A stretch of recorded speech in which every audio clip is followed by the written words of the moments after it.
Vande Mataram students, हम लोग देख रहे थे चैप्टर नंबर 2 गुरु का स्थान।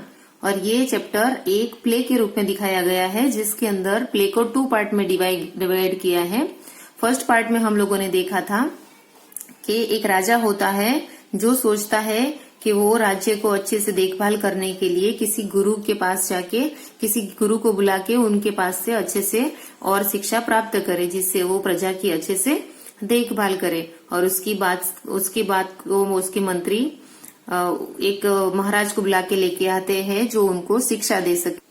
गुरुजी उनको शिक्षा देने के लिए आते हैं, तब उनको महाराज का ये, राजा का ये विचार उनको बहुत अच्छा लगता है और उनको ये बताता है कि आपका ये अच्छा कार्य पाकर प्रजा का भला होगा। और ऐसे उनकी पढ़ाई शुरू होती है। तो अब देखते हैं क्या होता है।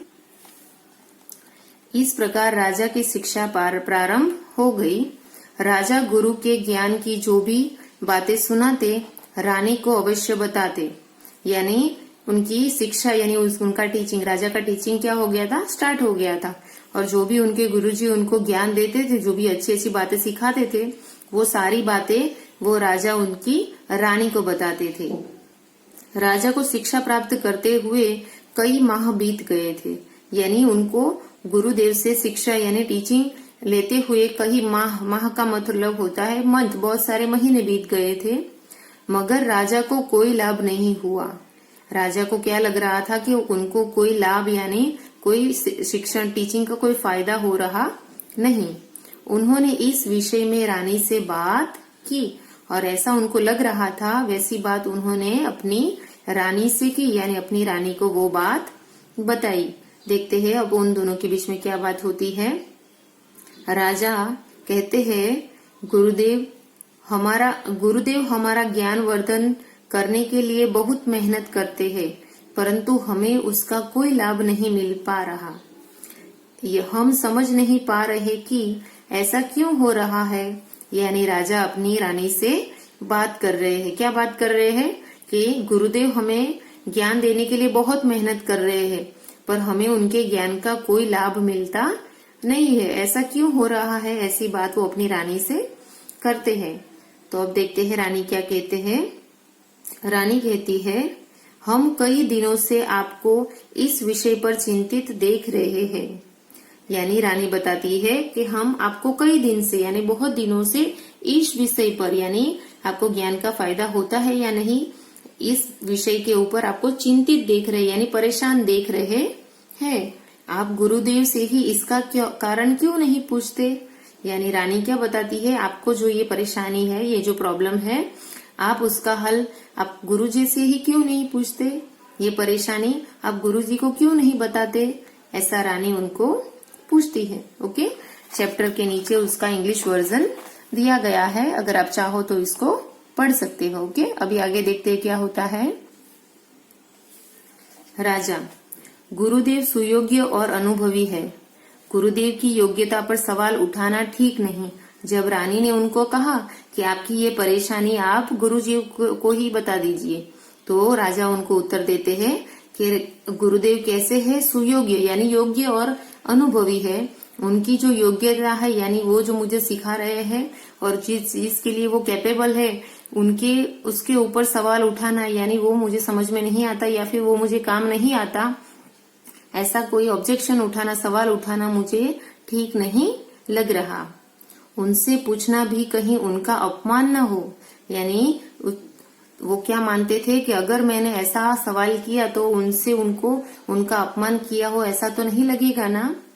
इसी बात का डर है। यानी राजा क्या कहते हैं, मुझे कुछ प्रॉब्लम है, मुझे जो ज्ञान मिल रहा है उसका मुझे फायदा नहीं हो रहा, उसके बारे में मैं अगर गुरुदेव से कहूंगा तो उनका अपमान जैसा तो नहीं लगेगा ना, ऐसा उनको डर सता रहा था। ओके, तो ये बना सेकंड पार्ट।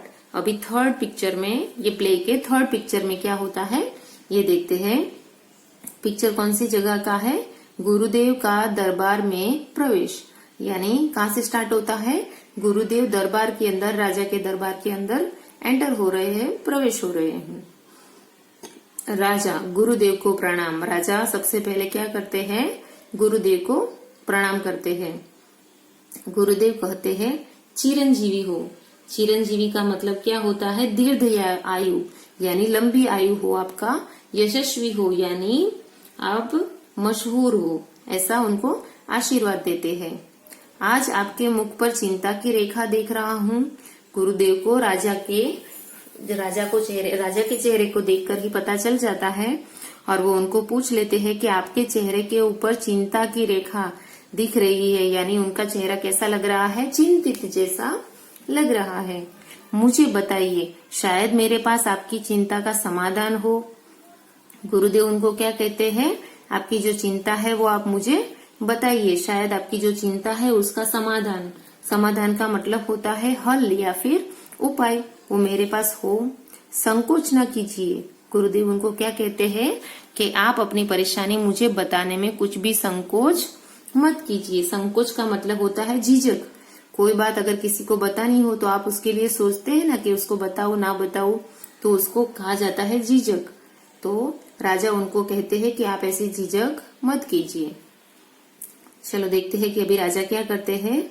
मन ही मन साहस जुटाकर, यानी राजा को तो डर था ना बताने से, तो वो डर के आगे जीतने के लिए साहस अपने मन में लाते हैं और साहस को इकट्ठा करके, जुटाकर यानी साहस इकट्ठा करके वो बोलते हैं, गुरुदेव क्षमा करें, आपसे शिक्षा ग्रहण करते कई मास हो गए पर मुझे कोई लाभ नहीं हो रहा है, ऐसा क्यों है? यानी वो हिम्मत करके गुरुदेव को बता ही देते हैं कि मैं आपसे कई महीनों से आपके पास से शिक्षा ग्रहण कर रहा हूँ, टीचिंग ले रहा हूँ, पर आपकी टीचिंग का, आपकी शिक्षा का मुझे कोई लाभ नहीं हो रहा, यानी कुछ भी फायदा हो रहा नहीं है। तो गुरुदेव उनको बताते हैं शांत स्वर में। गुरुजी कैसे हैं? शांत हैं। राजन, आप कारण समझ नहीं पा रहे हैं, इसीलिए परेशान और दुखी है। क्या बताते हैं कि आप शिक्षा क्यों नहीं पा रहे हैं, उसका आप रीजन नहीं समझ पा रहे, कि आपको उसका फायदा क्यों नहीं हो रहा, उसका आपको रीजन पता नहीं है, आप रीजन को समझ नहीं पा रहे हैं, वो आपकी इसीलिए आप परेशान और दुखी है। इसका कारण बहुत ही सीधा सा है, आपको शिक्षा का लाभ नहीं हो रहा, उसका कारण बहुत सीधा सा है, यानी सिंपल सा है।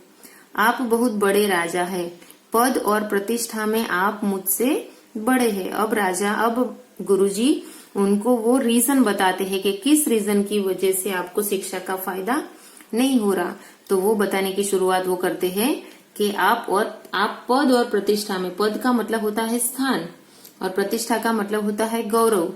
गौरव के हिसाब से और स्थान के हिसाब से आप क्या है, मुझसे बड़े हैं, परंतु आपका और मेरा गुरु शिष्य का संबंध है।